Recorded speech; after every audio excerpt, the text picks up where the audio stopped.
లాభం లేదు. ఆ తడికల సత్యవతి ప్రాబ్లం పెర్మనెంట్ గా సాల్వ్ అవ్వాలంటే ఒకే ఒక మార్గం ఉంది. దాన్ని వదిలేయడమా? కాదు, మరి దాన్ని నీకు ఇచ్చి పెళ్లి చేయడం.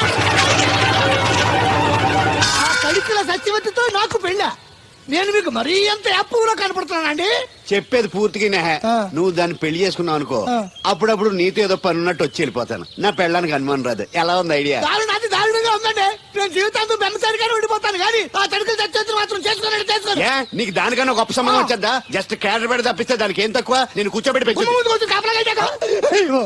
తలుచుకుంటే బాబు. ఈడితే పెళ్ళి అంటే అది ఈడు ఎడుతాడేంటి? అంబాలక్ష్మి, ఎన్నాళ్ళమ్మా నాకు ఈ కష్టాలు. ఒక్కగాను ఒక్క బిడ్డను ముద్దుగా చూసుకో తల్లి. నాకు నువ్వు తప్ప ఎవరున్నారు? నీకు నేను తప్ప ఎవరున్నారు? ఎవరన్నా ఉన్నా? లేరు కదా. రాత్రి ఏదో అయిపోయలే. కరుణించమ్మా.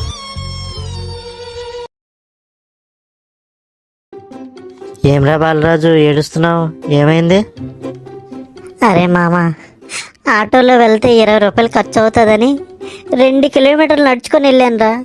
కానీ దారిలో 200 రూపాయలు పోయిందిరా. నా దరిద్రం.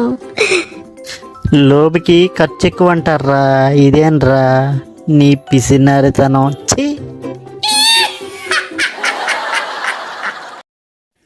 ఏంటో పగలంతా పనికి మారిన పనులు, రాతంతా కెరియర్ గురించి ఆలోచనలు. అరే బుల్రాజు, నీకు ఏఐ అంటే తెలిసేట్రా? ఏఐ అంటే ఆర్టిఫిషియల్ ఇంటెలిజెన్స్ రా. కొత్తగా జనరల్ అక్కడ పోతున్నారు నీకు.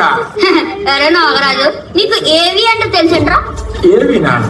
వెంకట్రావు ఆడెవడరా? నువ్వు పెళ్ళాన్ని వదిలేసి జనరల్ నాలెడ్జ్ అని ఊరి మీద పడి తిరుగుతుంటే నీకు కొంపలో దొరుకుతున్నాడు చూడు ఆడు. నీకెలా తెలుసురా? స్కూల్ నుంచి చక్కగా చూశానా. పెళ్ళైన ఏడాదికే మా ఆయన లక్షాధికారి అయ్యాడు. మరి పెళ్లికి ముందు కోటేశ్వరుడు.